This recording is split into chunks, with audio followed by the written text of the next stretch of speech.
ಕೆರೆಗಳ ಪುನಶ್ಚೇತನದಿಂದ ಸುತ್ತಮುತ್ತಲಿನ ಕೆರೆ, ಬಾವಿ ಹಾಗೂ ಬೋರ್ವೆಲ್ಗಳಲ್ಲಿ ಅಂತರ್ಜಲ ಮಟ್ಟ ಹೆಚ್ಚಾಗಲಿದೆ ಎಂದು ಶ್ರೀ ಕ್ಷೇತ್ರ ಧರ್ಮಸ್ಥಳ ಗ್ರಾಮಾಭಿವೃದ್ಧಿ ಯೋಜನೆಯ ತಾಲೂಕು ಅಧಿಕಾರಿಗಳಾದ ಎಚ್. ಮಹೇಶ್ ರವರು ತಿಳಿಸಿದರು. ತಾಲೂಕಿನ ನೆಡಗಲ್ ಹೋಬಳಿ ನಾಯದಗುಂಟೆ ಗ್ರಾಮ ಪಂಚಾಯಿತಿ ವ್ಯಾಪ್ತಿಯ ಗುಜ್ಜಾರಹಳ್ಳಿ ಗ್ರಾಮದಲ್ಲಿ ಬುಧವಾರ ಶ್ರೀ ಕ್ಷೇತ್ರ ಧರ್ಮಸ್ಥಳ ಗ್ರಾಮಾಭಿವೃದ್ಧಿ ಯೋಜನೆ ಹಾಗೂ ಕರಿಯಪ್ಪನ ಕೆರೆ ಅಭಿವೃದ್ಧಿ ಸಮಿತಿ ಇವರ ಸಹಭಾಗಿತ್ವದಲ್ಲಿ ಹಮ್ಮಿಕೊಂಡಿದ್ದ ನಮ್ಮೂರು ನಮ್ಮ ಕೆರೆ ಕಾರ್ಯಕ್ರಮದಡಿ ಪುನಶ್ಚೇತನಗೊಳಿಸಲಾದ 726ನೇ ಕೆರೆ ನಾಮಫಲಕ ಅನಾವರಣ ಮತ್ತು ಕೆರೆಯ ಬಾಗಿನ ಅರ್ಪಿಸಿ ನಂತರ ಅವರು ಮಾತನಾಡುತ್ತಾ ಗ್ರಾಮದ ಕೆರೆ ಅಭಿವೃದ್ಧಿಗಾಗಿ ಸಮಾನ ಮಾನಸಿಕ ರೈತರು ಕರಿಯಪ್ಪನ ಕೆರೆ ಅಭಿವೃದ್ಧಿ ಮಾಡಿಕೊಂಡು ಹೂಳೆತ್ತಲು ತಾಂತ್ರಿಕ ಅಭಿಯಂತರದಿಂದ ಅಂದಾಜು ವೆಚ್ಚ ಕ್ರಿಯಾ ಯೋಜನೆಯನ್ನು ಮೇಲಾಧಿಕಾರಿಗಳ ಮೂಲಕ ಪೂಜ್ಯ ಡಿ. ವೀರೇಂದ್ರ ಹೆಗ್ಗಡೆಯವರಿಗೆ ಕಳುಹಿಸಲಾಯಿತು. ಈ ಸಂದರ್ಭದಲ್ಲಿ ನಾಯದಗುಂಟೆ ಗ್ರಾಮ ಪಂಚಾಯಿತಿ ಅಧ್ಯಕ್ಷರಾದ ಗಿರಿಜಮ್ಮ, ಶಿವಣ್ಣ, ಉಪಾಧ್ಯಕ್ಷರಾದ ರಾಧಮ್ಮ, ಸದಸ್ಯರಾದ ಶಿವಪ್ಪ, ಪಾರ್ವತಮ್ಮ, ಪಿಡಿಒ ಮಂಜುನಾಥ ಡಿ, ಕರಿಯಪ್ಪನ ಕೆರೆ ಅಭಿವೃದ್ಧಿ ಸಮಿತಿಯ ಅಧ್ಯಕ್ಷರಾದ ಶ್ರೀ ಬಸವರಾಜು, ಉಪಾಧ್ಯಕ್ಷರು ಹನುಮಂತರಾಯಪ್ಪ, ಖಜಾಂಚಿ ಜಿ. ಬಸವರಾಜು ಇನ್ನು ಮುಂತಾದವರು ಭಾಗವಹಿಸಿದ್ದರು. ವರದಿ ರಾಮಪ್ಪ, ಸಿಕೆಪುರ.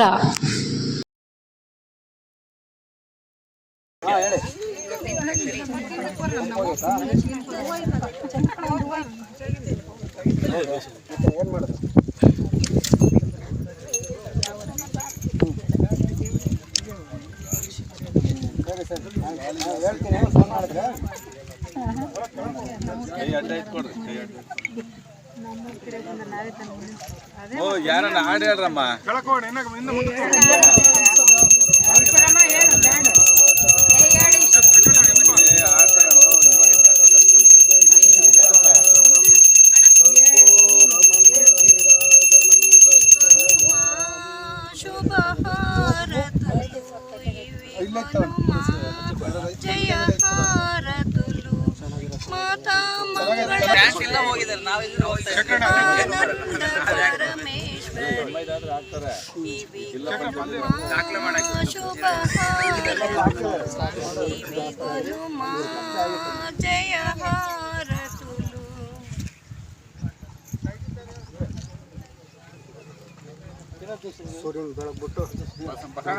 ಸರ್ ಸ್ವಲ್ಪ ಹಿಂದೆ ಬನ್ನಿ ಸರ್, ನೀವು ನಿಧಾನ ಬಂದ್ಬಿಡ್ಬೇಕು, ಬಂದ್ಬಿಟ್ರು ನಮ್ಮ ಹಿಂದೆ ಬನ್ರಿ, ಆರಾಮಾಗಿ ಬನ್ರಿ, ಮಾಡ್ತಾವ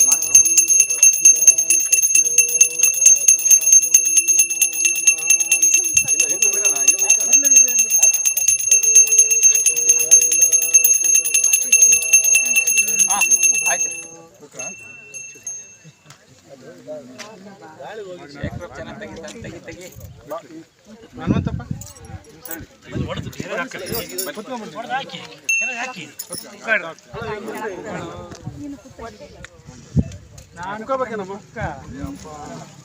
ನೆಂಟರು ಕುಂಡ್ರಿಸ್ತೀರಪ್ಪ.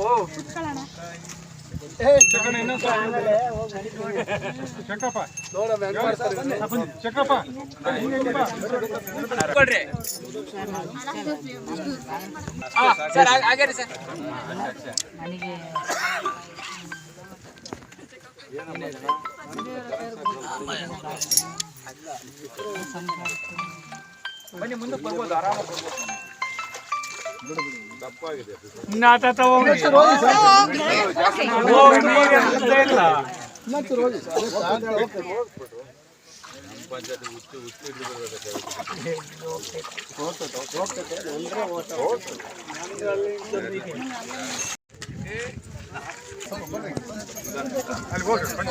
ಅಧ್ಯಕ್ಷರು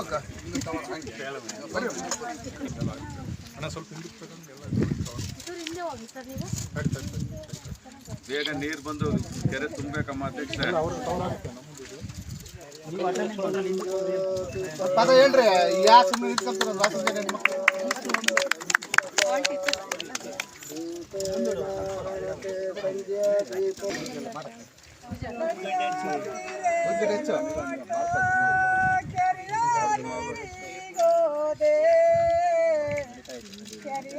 ಗಂಗಮ್ಮ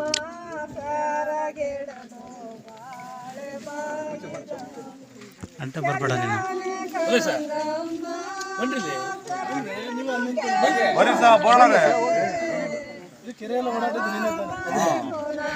ನೀವು ಸೈಡ್ ನಿಂತ್ಕೊಂಡ್ರೆ ಹೆಂಗೆ?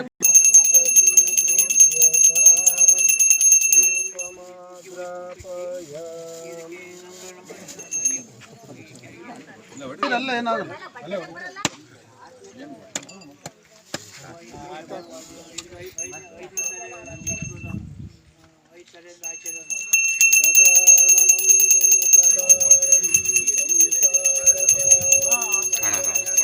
ಹಿಂದೆ ಬನ್ರಿ ಅಕ್ಕ, ಬನ್ನಿ ಇನ್ನೂ ಸ್ವಲ್ಪ ಹಿಂದೆ ಬನ್ರಿ. ಸ್ವಲ್ಪ ಅಗಲ ಮಾಡ್ಕೊಂಡು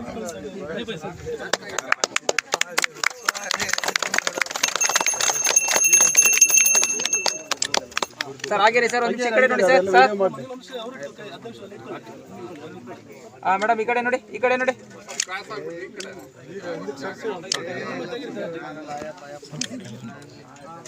ಸ್ವಲ್ಪ ಕೆಳಗಡೆ ಇಲ್ಲ ಅದಕ್ಕೆ ನೋಡಿ ಫೋಟೋ ಸ್ವಲ್ಪ ಹಿಂದಕ್ಕೆ ಸರ್ಕೊಂಡ್ಬಿಡ್ರಿ ಎಲ್ಲ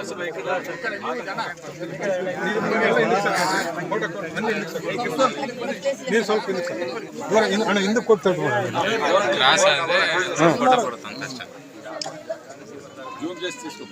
ಆಯ್ತು ಸ್ವಲ್ಪ ಹಿಂದಕ್ಕೆ ಸರ್. ಮಂಜುನಾಥ ಸ್ವಾಮಿಗೆ ವೀರೇಂದ್ರ ಹೆಗ್ಡೆಗೆ ಹೇಮಾವತಿ ಅಮ್ಮನವರಿಗೆ.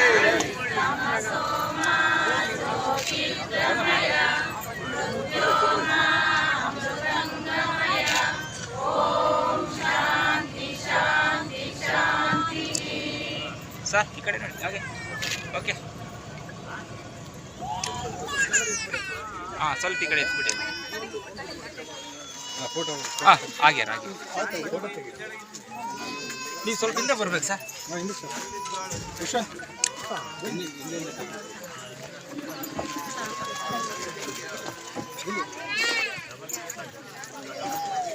ಸರ್ ಹಾಗೆ ಸರ್ ಸ್ವಲ್ಪ ಸ್ವಲ್ಪ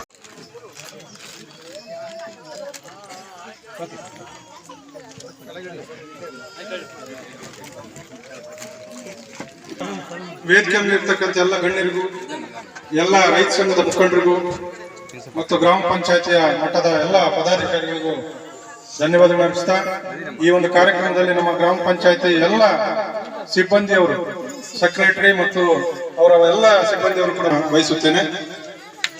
ಈಗ ರೈತ ಸಂಘದ ನಮ್ಮ ತಾಲೂಕು ಅಧ್ಯಕ್ಷರಾದಂತ ನರಸಿಂಹರೆಡ್ಡಿ ಅವರು ಈ ಕಾರ್ಯಕ್ರಮ ಕುರಿತು ಮಾತಾಡಬೇಕಂತೇಳಿ ನಾನು ಅವ್ರನ್ನ ವಿನಂತಿ ಮಾಡಿಕೊಡ್ತೇನೆ.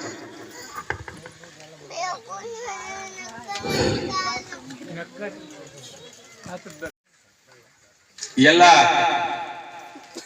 ಊರಿನ ಗ್ರಾಮಸ್ಥರೇ, ನೀವಾದ್ರೂ ಕಂಡಿದ್ದೀರಾ, ಧರ್ಮಸ್ಥಳ ಸಂಘಟನೆ ಬಾವರಿಗೆ ಬಂದಾಗ್ಲಿಂದ ಕೋಟ್ಯಾಂತರ ರೂಪಾಯಿ ಹಣವನ್ನ ಸಂಘ ಸಂಸ್ಥೆಗಳಿಗೆ ನೀಡಿ ಯಾವುದೇ ಒಂದು ಸರ್ಕಾರ ಮಾಡದೇ ಇರ್ತಕ್ಕಂಥ ಕೆಲಸವನ್ನ ತಾಲೂಕಲ್ಲಿ ನಡೀತಾ ಇದೆ ಅಂತ ಹೇಳಿದ್ರೆ ಅದು ನಮ್ಮ ವೀರೇಂದ್ರ ಹೆಗ್ಡೆ ಅವರ ಆಶೀರ್ವಾದದೊಂದಿಗೆ ನಡೀತಾ ಇರ್ತಕ್ಕಂಥ ಧರ್ಮಸ್ಥಳ ಸಂಘ ಅಂತ ಈ ಸಂದರ್ಭದಲ್ಲಿ ಹೇಳ್ಬೋದು. ಒಂದು ಬ್ಯಾಂಕ್ ಸುತ್ತ, ನಾನು ರೈತ ಸಂಘ ಅಧ್ಯಕ್ಷರಾಗಿ ಹೇಳ್ತಾ ಇದ್ದೀನಿ, ಒಂದು ಬ್ಯಾಂಕ್ ಸುತ್ತ ಒಂದು ಕ್ರಾಪ್ ಲೋನ್ ತಗೋಬೇಕಾದ್ರೆ 1000 ರೂಪಾಯಿ ಖರ್ಚಾಗುತ್ತೆ. ದಿನಗಳು 2 ತಿಂಗಳು 3 ತಿಂಗಳು ವೃಥ ಓಡಾಡಬೇಕಾಗುತ್ತೆ. ಆದ್ರೆ ನಿಮ್ಮ ಸಂಘಗಳಿಗೆ ಇವತ್ತು ಧರ್ಮಸ್ಥಳದ ಅಂಗದಿಂದ ಲೋನ್ ಅನ್ನು ಕೊಡ್ಬೇಕಾದ್ರೆ ನಿಮ್ಮ ಆಧಾರ್ ಕಾರ್ಡ್ಗಳು ಮತ್ತು ನಿಮ್ಮ ಅಡ್ರೆಸ್ ಗಳನ್ನ ತಕೊಂಡು ನಿಮ್ಮ ಸಂಘಟನೆಗೆ ಒತ್ತು ಕೊಟ್ಟು ಇವತ್ತು ಲಕ್ಷಾಂತರ ರೂಪಾಯಿ ಬಡ ರೈತರು, ಬಡ ರೈತ ಮಕ್ಕಳಿಗೆ ವಿದ್ಯಾಭ್ಯಾಸಕ್ಕೆ ವಿದ್ಯಾರ್ಥಿ ವೇತನಗಳನ್ನ ಕೊಡ್ತಾ ಇದೆ. ನೂರಾರು ಕಾರ್ಯಕ್ರಮಗಳನ್ನ ಹಮ್ಮಿಕೊಳ್ತಾ ಇದೆ. ಅಂತ ಕಾರ್ಯಕ್ರಮಗಳ ಮಧ್ಯೆ ಕೆರೆ ಹೂಳೆತ್ತದ್ದು, ಕೆರೆಯನ್ನು ಅಭಿವೃದ್ಧಿಗೊಳಿಸ್ತಕ್ಕಂಥ ಕಾರ್ಯಕ್ರಮಗಳನ್ನ ಹಮ್ಮಿಕೊಂಡು ಪ್ರತಿಯೊಂದು ವರ್ಷ ಕೂಡ 2-3 ಕೆರೆಗಳನ್ನ ಲಕ್ಷಾಂತರ ರೂಪಾಯಿ ಬಳಸಿಕೊಂಡು ಮಳೆಯಿಂದ ಬರ್ತಕ್ಕಂಥ ನೀರನ್ನ ಉಪಯೋಗ ಆಗಬೇಕು. ಆ ನೀರು ಕೆರೆಯಲ್ಲಿ ಇಂಗಬೇಕು, ಬೋರ್ವೆಲ್ ಮತ್ತು ಕುಡಿಯುವ ನೀರಿನ ವ್ಯವಸ್ಥೆ ತೃಪ್ತಿಗೊಳಿಸಬೇಕು ಅಂತ ಹೇಳ್ಬಿಟ್ಟು ಇವತ್ತು ಧರ್ಮಸ್ಥಳದ ಸಂಘದಿಂದ ಒಳ್ಳೆ ಉತ್ತಮವಾದಂತಹ ಯೋಜನೆಯನ್ನ ಮಾಡಿದ್ದಾರೆ. ನೂರಾರು ಕಾರ್ಯಕ್ರಮಗಳು ಮಾಡಬಹುದು, ಕೋಟ್ಯಾಂತರ ರೂಪಾಯಿ ಹಣ ಬರ್ಬೋದು. ಆದ್ರೆ ಸದ್ವಿನಿಯೋಗ ಮಾಡ್ಕೊಳ್ತಕ್ಕಂಥದ್ದು ಬಹಳ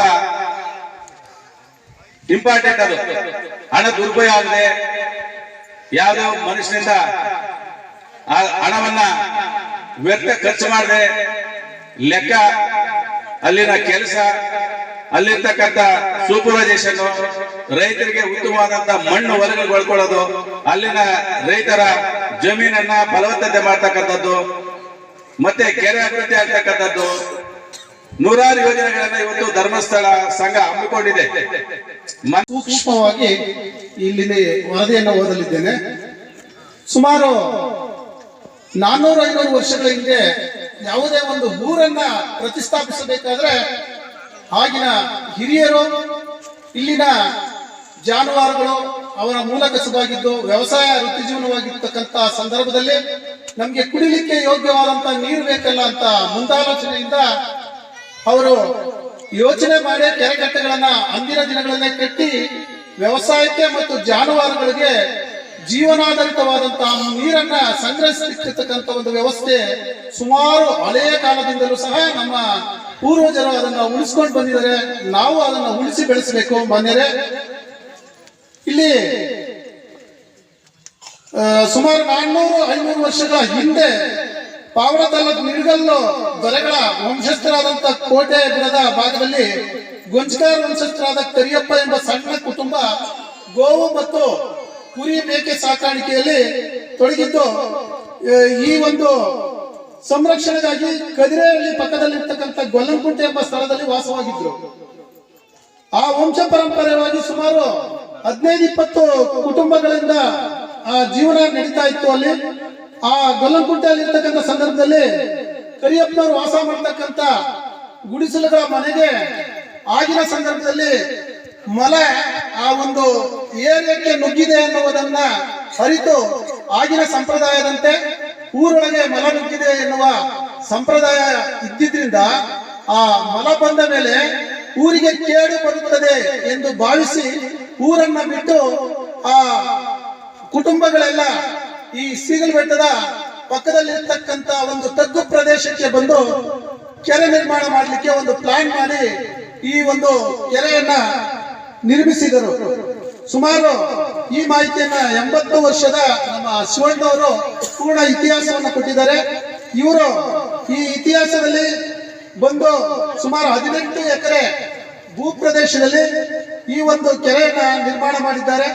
ನಿರ್ಮಾಣವಾದ ಮೇಲೆ ಬರೀ ಮಲ್ಲು ಕೊಚ್ಚಿ ಬಂದು ಗುಬ್ಬಿನಿಂದ ನೀಡಿದ್ದು ತುಂಬಿದ್ದು ಕೆರೆಯ ನೀರು ಪೂರ್ತಿ ಪಕ್ಕದ ಆಂಧ್ರ ಪ್ರದೇಶಕ್ಕೆ ಹರಿದು ಹೋಗುತ್ತಿತ್ತು. ಇದನ್ನ ಅರಿತಂತ ಕೆಲವು ಉತ್ಸಾಹಿ ಯುವಕರು, ಬುದ್ಧಿಜೀವಿಗಳು ಎಲ್ಲರೂ ಸಹ ನಾವು ಕೆರೆಯನ್ನು ಹೂಳೆತ್ತಿಸಬೇಕು ಅಂತ ಮಾನ್ಯ ಇಂದಿನ ಸರ್ಕಾರದ ಶಾಸಕರಲ್ಲೂ ಸಹ ಮನವಿ ಮಾಡಿದ್ವಿ. ಆದ್ರೂ ಅದು ಯಾವುದೇ ಪ್ರಯೋಜನ ಆಗಲಿಲ್ಲ. ಇದಕ್ಕೆ ಲಕ್ಷಾಂತರ ರೂಪಾಯಿ ಹಣ ಬೇಕು, ನಾವು ಈ ಹಣವನ್ನ ಸರ್ಕಾರದಿಂದ ನೀಡಲಿಕ್ಕೆ ಆಗೋದಿಲ್ಲ ಅಂತ ಹೇಳಿದ್ರು. ಆದ್ರೆ ನಮ್ಮ ಧರ್ಮಸ್ಥಳ ಗ್ರಾಮೀಣಾಭಿವೃದ್ಧಿ ಸಂಸ್ಥೆಯವರಿಗೆ ನಾವು ಈ ಮನವಿಯನ್ನ ನೀಡಿದ್ವಿ. ಸರ್, ನಮ್ಮೂರ ಕೆರೆ ತುಂಬಾ ತಗ್ಗು ಉಬ್ಬು ಎತ್ತರಗಳಿಂದ ಕೂಡಿದೆ, ಅದನ್ನ ಸಮತಟ್ಟು ಮಾಡ್ಲಿಕ್ಕೆ ಮತ್ತು ನೀರನ್ನ ಪೂರ್ಣವಾಗಿ ಸಂಗ್ರಹಿಸಿ ಇಲ್ಲಿನ ರೈತರಿಗೆ ಜಲ ಪುನರ್ನಿರ್ಮಾಣ ಆಗ್ಲಿಕ್ಕೆ, ಬೋರ್ವೆಲ್ಗಳ ಪುನರುಜ್ಜೀವನ ಆಗ್ಲಿಕ್ಕೆ ಅನುಕೂಲ ಮಾಡಿಕೊಡ್ಬೇಕು ಅಂತ ಒಂದು ಮನವಿಯನ್ನ ಮಾಡಿದ್ವಿ. ಆ ಮನವಿಯನ್ನ ಸ್ವೀಕರಿಸತಕ್ಕಂತ ಗ್ರಾಮೀಣ ಅಭಿವೃದ್ಧಿ ಸಂಸ್ಥೆಯವರು ಈ ಒಂದು ಕೆರೆಯನ್ನ ಪ್ಲಾನಿಂಗ್ ಮಾಡಿ ನಮ್ಮ ಇಂಜಿನಿಯರ್ ಸಾಹೇಬರು ಅದಕ್ಕೆ ಎಷ್ಟು ಅನುದಾನ ಬೇಕು ಅನ್ನೋದನ್ನ ಮನಗಂಡು ಅನುದಾನವನ್ನ ಮಂಜೂರು ಮಾಡಿ ನಮ್ಮ ಮಹೇಶ್ ಸರ್ ಅವರ ಒಂದು ಉಪಸ್ಥಿತಿಯಲ್ಲಿ ಈ ಒಂದು ಕೆರೆಗೆ ಅನುದಾನವನ್ನ ತಂದು ಸುಮಾರು 13,32,097 ರೂಪಾಯಿಗಳನ್ನ ನಮ್ಮ ಕೆರೆಗೆ ಶ್ರೀ ಕ್ಷೇತ್ರ ಧರ್ಮಸ್ಥಳದವರು ಅನುದಾನವಾಗಿ ನೀಡಿದ್ದಾರೆ. ಯಾವುದೇ ಪ್ರತಿಫಲ ಅಪೇಕ್ಷೆ ಇಲ್ಲ. ಸರ್ಕಾರ ಮಾಡಬೇಕಾದ್ರೆ ಎಲ್ಲವನ್ನು ಪ್ರತಿಫಲ ಅಪೇಕ್ಷೆ ಇರುತ್ತೆ. ಈ ಕೆರೆಗೆ ಅಭಿವೃದ್ಧಿ ಮಾಡಿದ್ರೆ ಏನದ್ರಿಂದ ಬರುತ್ತೆ, ಸೆಸ್ ಬರುತ್ತಾ, ಏನ್ ಬರುತ್ತೆ, ರೈತರಿಂದ ಒಂದಿಗೆ ಬರುತ್ತಾ, ಎಲ್ಲವನ್ನ ಯೋಚನೆ ಮಾಡ್ತಾರೆ. ಶ್ರೀ ಕ್ಷೇತ್ರ ಧರ್ಮಸ್ಥಳದವರು ಯಾವುದೇ ಪ್ರತಿಫಲ ಅಪೇಕ್ಷೆ ಇಲ್ಲದೆ ನಮ್ಮ ಕೆರೆಗೆ 13 ಲಕ್ಷ ರೂಪಾಯಿಗಳನ್ನ ಅನುದಾನವಾಗಿ ನೀಡಿ ಈ ಕೆರೆಯನ್ನ ಇವತ್ತು ನೀವೆಲ್ಲ ನೋಡ್ತಾ ಇದ್ರ ಸುಂದರವಾಗಿ ರಮಣೀಯ ಸ್ಥಳವಾಗಿ ಮಾರ್ಪಾಟಾಗಿದೆ. ಇಂತಹ ಒಂದು ಸಾಹಸ ಕೆಲಸವನ್ನ ನಮ್ಮ ಧರ್ಮಸ್ಥಳ ವೀರೇಂದ್ರ ಹೆಗ್ಗಡೆ ಅವರ ಮತ್ತು ಹೇಮಾವತಿ ಅಮ್ಮನವರ ಕೃಪಾಶೀರ್ವಾದದಿಂದ ನಡೆದಿದೆ. ಅವರಿಗೆ ನಾವು ಧನ್ಯವಾದಗಳನ್ನ ಹೇಳ್ತೀವಿ. ಈ ಕಾರ್ಯಕ್ರಮಕ್ಕೆ ಒಂದು ಕಮಿಟಿಯ ಅಧ್ಯಕ್ಷರಾದಂತಹ ಬಸವರಾಜಣ್ಣನವರೇ ಮತ್ತು ನಮ್ಮ ಸಂಸ್ಥೆಯ ಕಾರ್ಯಚಟುವಟಿಕೆಯಲ್ಲಿ ಬ್ಯುಸಿಯಾದಂತಹ ಮತ್ತು ಯಾವುದೇ ಒಂದು ಅಡೆತಡೆಗಳು ಬಂದರೂ ಸಹ ಒಂದು ಕಾರ್ಯಕ್ರಮವಾಗಲಿ, ಒಂದು ಸಂಸ್ಥೆ ಕೆಲಸ ಆಗಲಿ, ಒಂದು ಸಂಘದ ಕೆಲಸ ಆಗಲಿ, ಒಂದು ಯೋಜನೆಯಲ್ಲಿ ಸಿಗ್ತಕ್ಕಂಥ ಸೌಲಭ್ಯಗಳ ಕೆಲಸ ಆಗಲಿ ನಿರಂತರವಾಗಿ ಶ್ರಮಪಟ್ಟು ಅದರ ಬಗ್ಗೆ ಹೆಚ್ಚಿನ ಒತ್ತನ್ನು ನೀಡಿ ಅದರ ಕೆಲಸ ಕಾರ್ಯದಲ್ಲೇ ಮುಖ್ಯರಾಗಿರ್ತಕ್ಕಂಥ ಮಹೇಶ್ ಸರ್ ಅವರೇ ಮತ್ತು ಜನಜಾಗೃತಿ ವೇದಿಕೆಯ ಒಂದು ಸದಸ್ಯರಾದಂಥ ರಾಜಗೋಪಾಲ್ ಸರ್ ಅವರೇ ಹಸ್ತಾಂತರ ಕಾರ್ಯಕ್ರಮಕ್ಕೆ ಗಣ್ಯರೆಲ್ಲ ಬರಬೇಕಾಯಿತು. ಕೆಲವೊಂದು ಕಾರಣಾಂತರದಿಂದ ಅವ್ರು ಬರೋಕ್ಕಾಗಲಿಲ್ಲ. ಹಾಗಾಗಿ ಧರ್ಮಸ್ಥಳ ಯೋಜನೆ ಅನ್ನುವಂಥದ್ದು ಇದು ನಿಂತು ನೀರಾಗ್ತದಲ್ಲ. ಪ್ರತಿಯೊಂದು ಕಾರ್ಯಕ್ರಮ ಸಮೇತ ಬಹಳ ವಿಶೇಷವಾಗಿ ಧರ್ಮಸ್ಥಳ ಗ್ರಾಮಾಭಿವೃದ್ಧಿ ಯೋಜನೆಯ ಅಧ್ಯಕ್ಷರಾದಂಥ ಡಾಕ್ಟರ್ ಡಿ ವೀರೇಂದ್ರ ಹೆಗ್ಗಡೆ ಸಾಹೇಬರು ವಿಶೇಷವಾಗಿ ರಾಜ್ಯದಲ್ಲಿ ಮಹಿಳಾ ಸಬಲೀಕರಣ ಆಗಬೇಕನ್ನೋ ಉದ್ದೇಶ ಇಟ್ಕೊಂಡು, ಮಹಿಳೆಯರಿಗೆ ಏನಾದ್ರು ಮಾಡಿ ಒಂದು ಬದುಕನ್ನು ಕಟ್ಕೊಡ್ಬೇಕನ್ನೋ ಉದ್ದೇಶ ಇಟ್ಕೊಂಡು ಅವರ ಮುಂದಾಚಲದಿಂದ 1987 ಇಸ್ವಿಯಲ್ಲಿ ಶ್ರೀ ಕ್ಷೇತ್ರ ಧರ್ಮಸ್ಥಳ ಗ್ರಾಮಾಭಿವೃದ್ಧಿ ಯೋಜನೆಯ ಕಾರ್ಯಕ್ರಮವನ್ನು ಪ್ರಾರಂಭ ಮಾಡಿದರು. ಈ ಕಾರ್ಯಕ್ರಮ ಪ್ರಾರಂಭ ಮಾಡಿದ ಕೇವಲ ಬೆಳ್ತಂಗಡಿ ತಾಲೂಕಿನಲ್ಲಿ ಪ್ರಾರಂಭವಾಗಿದ್ದ ಯೋಜನೆ ಇವತ್ತು ಪಾವಗಡದ ಗಡಿಭಾಗ ತಾಲೂಕಿನಲ್ಲಿ ಬಂದು ಪಾವಗಡಕ್ಕೆ ಬಂದು ತಲುಪಿದೆ. ಪಾವಗಡ ತಾಲೂಕಲ್ಲಿ 2010-2011 ಸಾಲಿನಲ್ಲಿ ಯೋಜನೆಯನ್ನ ಪ್ರಾರಂಭವನ್ನು ಮಾಡಿದರು. ತುಂಬಾ ಜನ ಧರ್ಮಸ್ಥಳ ಗ್ರಾಮಾಭಿವೃದ್ಧಿ ಯೋಜನೆಯಲ್ಲಿ ನಾನು ಸಮೇತ ಯೋಜನೆಗೆ ಸೇರ್ಪಡೆ ಆಗಬೇಕು, ಯೋಜನೆಗೆ ಸಿಗುವಂತಹ ಸೌಲಭ್ಯಗಳನ್ನ ಪಡ್ಕೋಬೇಕು, ನನ್ನ ಕುಟುಂಬವನ್ನ ಅಭಿವೃದ್ಧಿ ಆಗಬೇಕಂದ್ರೆ ಒಂದು ಸಂಘ ಸಂಸ್ಥೆಗಳಲ್ಲಿ ಸೇರ್ಕೋಬೇಕಂತ ಹೇಳ್ಕೊಂಡು ಇವತ್ತು ಮಹಿಳೆ ಇವತ್ತು ಕೇವಲ ಒಂದು 10,000 ರೂಪಾಯಿ ಸಾಲ ತಗೊಂಡು ನಿರ್ವಹಣೆ ಮಾಡ್ಲಿಕ್ಕೆ ಆಗ್ತಿರುವಂತಹ ಒಬ್ಬ ಮಹಿಳೆಗೆ ಯಾರು ಒಂದು 10,000 ರೂಪಾಯಿ ಸಾಲ ಕೊಡ್ಲಿಕ್ಕೆ ಮುಂದೆ ಬರ್ತಾ ಇದ್ದಿಲ್ಲ. ಅಂತಹ ದಿನಗಳಲ್ಲಿ ಇವತ್ತು ಧರ್ಮಸ್ಥಳ ಗ್ರಾಮಾಭಿವೃದ್ಧಿ ಯೋಜನೆಯ ಒಂದು ಕಾರ್ಯಕ್ರಮದಲ್ಲಿ ಈ ಒಂದು ಸ್ವಸಹಾಯ ಸಂಘದ ಸದಸ್ಯರಾಗಿ ಇವತ್ತು ಯಾವುದೇ ಭಯವಿಲ್ಲದಂತೆ, ಯಾವುದೇ ಇದಿಲ್ಲದಂತೆ ಒಬ್ಬ ಮಹಿಳೆ ಬ್ಯಾಂಕ್ ಮುಖಾಂತರ, SBI ಬ್ಯಾಂಕ್ ಮುಖಾಂತರ ಸಾಲ ಕೊಡೋದು ಧರ್ಮಸ್ಥಳರಲ್ಲ, ಸಾಲ ಕೊಡುವಂಥದ್ದು ಬ್ಯಾಂಕ್. ಇವತ್ತು ಸ್ವಸಹಾಯ ಸಂಘದ ಸದಸ್ಯರಿಗೆ SBI ಬ್ಯಾಂಕ್ ಮುಖಾಂತರ ಇಡೀ ನಮ್ಮ ಪಾವಗಡ ತಾಲೂಕಿನಲ್ಲಿ ಸುಮಾರು 120 ಕೋಟಿಯಷ್ಟು ಪ್ರಗತಿಯನ್ನು ಪಡೆದುಕೊಂಡು ಹಸು ಖರೀದಿ ಆಗಿರ್ಬೋದು, ಮಕ್ಕಳ ಶಿಕ್ಷಣಕ್ಕಾಗಿರ್ಬೋದು, ಕೃಷಿಗೆ ಸಂಬಂಧಪಟ್ಟಂತ ಕಾರ್ಯಕ್ರಮಕ್ಕಾಗಿರ್ಬೋದು, ಇಂಥ ಸ್ವಉದ್ಯೋಗಕ್ಕೆ ಸಂಬಂಧಪಟ್ಟಂತೆ, ಟೈಲರಿಂಗ್ ಸಂಬಂಧಪಟ್ಟಂತೆ ಇಂಥ ಬೇರೆ ಬೇರೆ ಉದ್ದೇಶಗಳಿಗೆ ಇವತ್ತು ಮಹಿಳೆ ಸಾಲವನ್ನ ಬ್ಯಾಂಕ್ ಮುಖಾಂತರ ಪಡ್ಕೊಂಡು ಇವತ್ತು ಅವರವರ ಕುಟುಂಬವನ್ನ ಅವರು ನಿರ್ವಹಣೆ ಮಾಡ್ಕೊಳ್ಳುವಂತ ಕೆಲಸವನ್ನ ಮಾಡ್ತಾ ಇದ್ದಾರೆ. ಇಂತಹ ಕಡಿಮೆ ದರದಲ್ಲಿ, ಕಡಿಮೆ ಬಡ್ಡಿ ದರದಲ್ಲಿ ಇವತ್ತು ಮನೆ ಬಾಗಿಲಿಗೆ ಬಂದ್ಬಿಟ್ಟು ಧರ್ಮಸ್ಥಳ ಯೋಜನೆ ಇಂತಹ ಸೌಲಭ್ಯವನ್ನು ಮಾಡಿಕೊಡುವಂತ ಕೆಲಸ ಮಾಡ್ತಾ ಇದೆ. ಪೂಜ್ಯರು ಬರಲಿಲ್ಲ, ಪೂಜ್ಯರು ನಿಮ್ಮನ್ನು ನೋಡ್ಲಿಲ್ಲ, ಆದ್ರೂ ಸಮೇತ ಧರ್ಮಸ್ಥಳದಲ್ಲಿ ಇದ್ಕೊಂಡು ಇವತ್ತು ಜನರು ಒಳ್ಳೇದು ಮಾಡ್ಬೇಕು ಜನರಿಗೆ ಅಂತ ಹೇಳ್ಕೊಂಡು ಪೂಜ್ಯರು ಇವತ್ತು ನಮ್ಮ ಪಾವಗಡ ತಾಲೂಕಿನ ಜನರಿಗೆ ಇಂಥ ಸೌಲಭ್ಯಗಳನ್ನು ಕೆಲಸಗಳು ಮಾಡ್ತಾ ಇದ್ದಾರೆ. ಅದ್ರ ಜೊತೆಲಿ ನಮ್ಮೂರು ನಮ್ಮ ಕೆರೆ ಇಡೀ ನಮ್ಮ ಕರ್ನಾಟಕ ರಾಜ್ಯದಲ್ಲಿ ಸುಮಾರು 800ಕ್ಕಿಂತ ಹೆಚ್ಚು ಕೆರೆಗಳನ್ನು ಹೂಳೆತ್ತುವಂತ ಕೆಲಸವನ್ನು ಮಾಡಿ ಇವತ್ತು ನಮ್ಮ ಪಾವಗಡ ತಾಲೂಕಿನಲ್ಲಿ 726 ಕೆರೆಯ ಇವತ್ತು ಬಾಗಿನಾರ್ಪಣೆ ಕಾರ್ಯಕ್ರಮ ನಮ್ಮೆಲ್ಲ ಗಣ್ಯರು ಸೇರಿ ಮಾಡಿದ್ದಾರೆ. 726 ಕೆರೆಯ ಇವತ್ತು ಬಾಗಿನಾರ್ಪಣೆಗೆ ಕೆರೆಗೆ ಎಲ್ಲ ಸಾಕ್ಷಿದಾರಾಗಿದ್ದೇವೆ ಇವತ್ತಲ್ಲ. ಹಾಗಾಗಿ ಇಂತಹ ಕೆರೆಗಳನ್ನು ಇವತ್ತು ನಮ್ಮ ಪಾವಗಡ ತಾಲೂಕಲ್ಲಿ ಸುಮಾರು 6 ಕಡೆಗಳಲ್ಲಿ ಇವತ್ತು ಕೆರೆಗಳನ್ನ ಹೂಳೆತ್ತುವಂತ ಕೆಲಸವನ್ನು ಮಾಡಿ ಆಯಾ ಭಾಗದಲ್ಲಿರುವಂತಹ ರೈತರಿಗೆ ಅಲ್ಲಿರುವಂತಹ ಮಣ್ಣನ್ನು, ಫಲವತ್ತತೆ ಇರುವಂತಹ ಮಣ್ಣನ್ನು ನಮ್ಮ ಹೂಳೆತ್ತುವಂತಹ ಮಣ್ಣನ್ನು ಇವತ್ತು ರೈತರ ಜಮೀನಿಗೆ ಇವತ್ತು 24,000ಕ್ಕಿಂತ ಹೆಚ್ಚು ಮಣ್ಣನ್ನು ಇವತ್ತು ರೈತರ ಜಮೀನಿಗೆ ಮಣ್ಣನ್ನು ಕೊಡುವಂತ ಕೆಲಸ ಮಾಡೋದ್ರಿಂದ ಅಲ್ಲಿರುವಂತಹ ಫಲವತ್ತಿರುವಂತಹ ಮಣ್ಣಿನಿಂದ ಬೇರೆ ಬೇರೆ ರೀತಿಯಿಂದ ಬೆಳೆ ಬೆಳೆಯಲಿಕ್ಕೆ ಇವತ್ತು ಸಾಧ್ಯವಾಗಿದೆ. ಹಾಗಾಗಿ ಅವರ ಜೊತೆಯಲ್ಲಿ ಇವತ್ತು ಎಷ್ಟೋ ರೀತಿಯಂತ ಬೋರ್ವೆಲ್ಗಳಾಗಿರ್ಬೋದು ಅಥವಾ ಜೀವರಾಶಿಗಳಿಗಾಗಿರ್ಬೋದು, ಪ್ರಾಣಿಗಳಿಗಾಗಿರ್ಬೋದು ಇವತ್ತು ನೀರಿನ ಜಲ ಸಂರಕ್ಷಣೆ ಆಗಲಿಕ್ಕೆ ಇವತ್ತು ಅನುಕೂಲವಾಗಿದೆ. ಇಂತಹ ಸುಂದರವಾದ ಕೆರೆಯನ್ನ ಎಲ್ಲ ಕೆರೆಯ ಕಮಿಟಿಯವರು ಮತ್ತು ಗ್ರಾಮಸ್ಥರು ಎಲ್ಲ ಸೇರಿಕೊಂಡು ಕೆರೆಯನ್ನ ಮುಂದಿನ ದಿನಗಳಲ್ಲಿ ನೀವು ಅದನ್ನು ಒಳ್ಳೆ ರೀತಿಯಲ್ಲಿ ಬಲಪಡಿಸ್ಕೊಂಡು ಹೋಗಬೇಕು. ಯಾವುದೇ ರೀತಿಯಲ್ಲಿ ಅದನ್ನ ತೊಂದರೆಗೆ ಆಗಬಾರ್ದು.